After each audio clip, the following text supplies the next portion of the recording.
Madame la ministre responsable des services sociaux propose l'adoption du projet de loi numéro 103, loi visant à réglementer les sites de consommation supervisée afin de favoriser une cohabitation harmonieuse avec la communauté. Y a-t-il des interventions? Madame la ministre, la parole est à vous. Oui, merci, Madame la Présidente. Alors, aujourd'hui, c'est un grand jour. Un de nos grands projets en services sociaux qui aboutit finalement.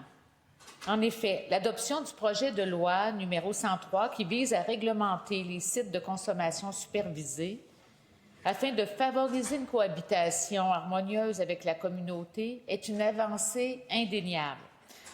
Avant de m'avancer dans les détails du processus, je réitère mes remerciements aux personnes qui ont participé aux travaux parlementaires, qui ont mené à l'adoption de cette loi.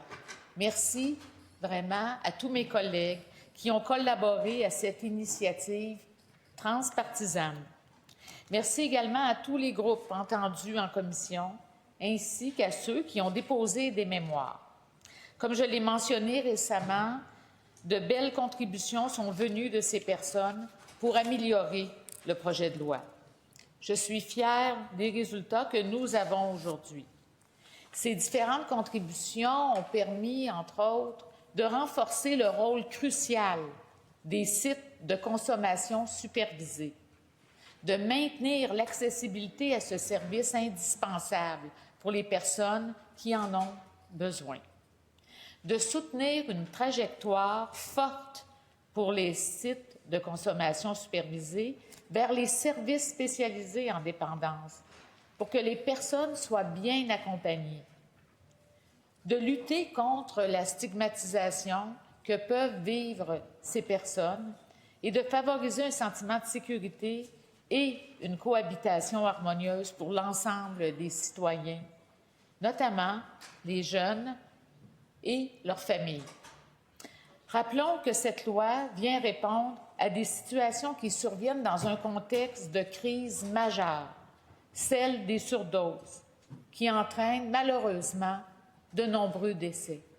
C'est plus de 650 personnes, Madame la Présidente, qui décèdent de surdose au Québec, environ 50 par mois, presque 2 personnes par jour. Alors, les sites de consommation supervisés jouent un rôle vital. Ils préviennent les décès, réduisent les méfaits et permettent d'entrer en contact avec des personnes particulièrement vulnérables. Ces services font partie intégrante de notre réponse en santé publique. Ils contribuent à favoriser l'accès aux soins et à rejoindre les personnes là où elles se trouvent, afin de leur offrir des soins et services en temps opportun. Avec cette loi, notre objectif est clair: garantir un accès sécuritaire et encadré à ces services essentiels dans le respect des réalités locales et en collaboration avec tous les acteurs concernés, c'est-à-dire les municipalités, les services policiers, les organismes communautaires et les citoyens concernés. Les travaux parlementaires ont permis d'intégrer au projet de loi des mesures d'équilibre entre les objectifs de santé publique et ceux de la cohabitation sociale. Je cite par exemple le régime d'autorisation clair et transparent sous la supervision du ministre, les critères rigoureux d'implantation, incluant la distance minimale avec les établissements scolaires et les services de garde.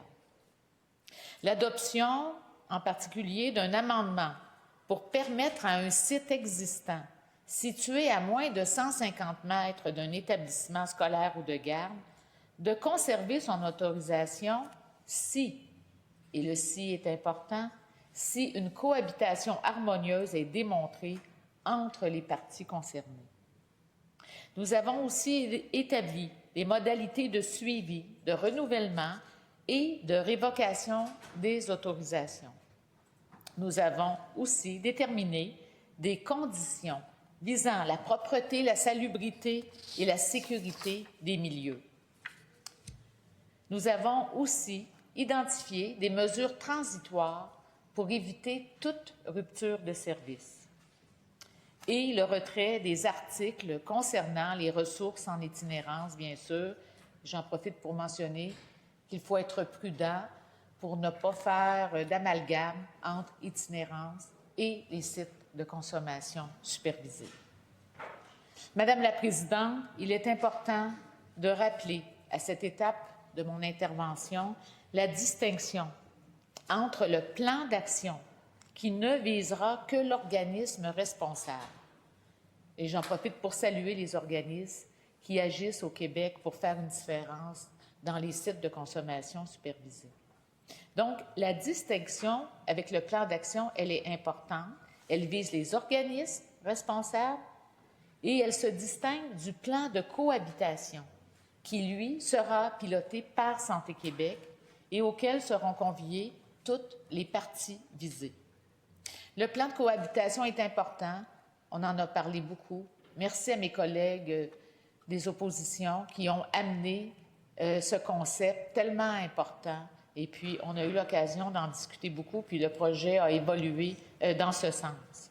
Le plan de cohabitation devra donc prévoir la mise en place d'un mécanisme favorisant la participation citoyenne, afin notamment de prendre en compte les préoccupations de la population liées à l'offre de services de consommation supervisée tout au long de la durée de l'autorisation. C'est une grande avancée, Madame la Présidente, pour améliorer la transparence, réduire les craintes et favoriser l'acceptabilité sociale des projets.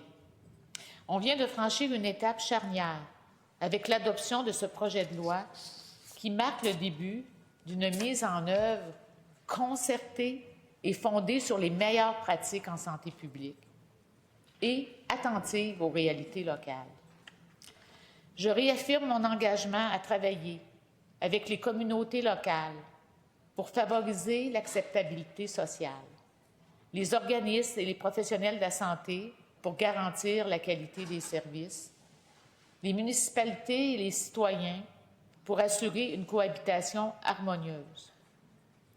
En adoptant ce projet de loi, nous envoyons un message fort, celui que le Québec choisit la prévention, la dignité et la responsabilité collective. Nous faisons le choix de protéger les plus vulnérables, tout en respectant les préoccupations légitimes des citoyens. Madame la Présidente, j'ai une pensée particulière pour quelqu'un de mon entourage qui est décédé d'une overdose, un jeune. Et il y en a beaucoup comme ça. Il faut faire attention, il ne faut pas juger. Cela peut arriver à des jeunes adultes. Et puis, je suis très sensible à cette situation-là.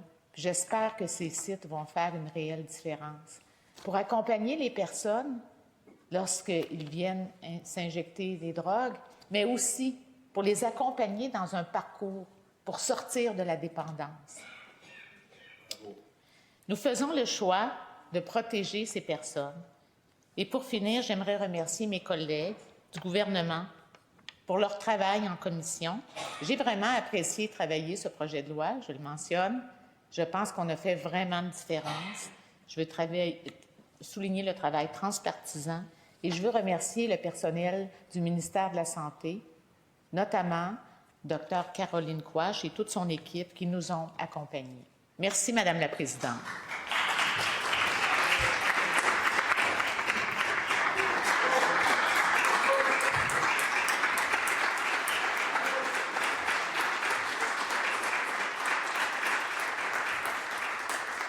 Merci.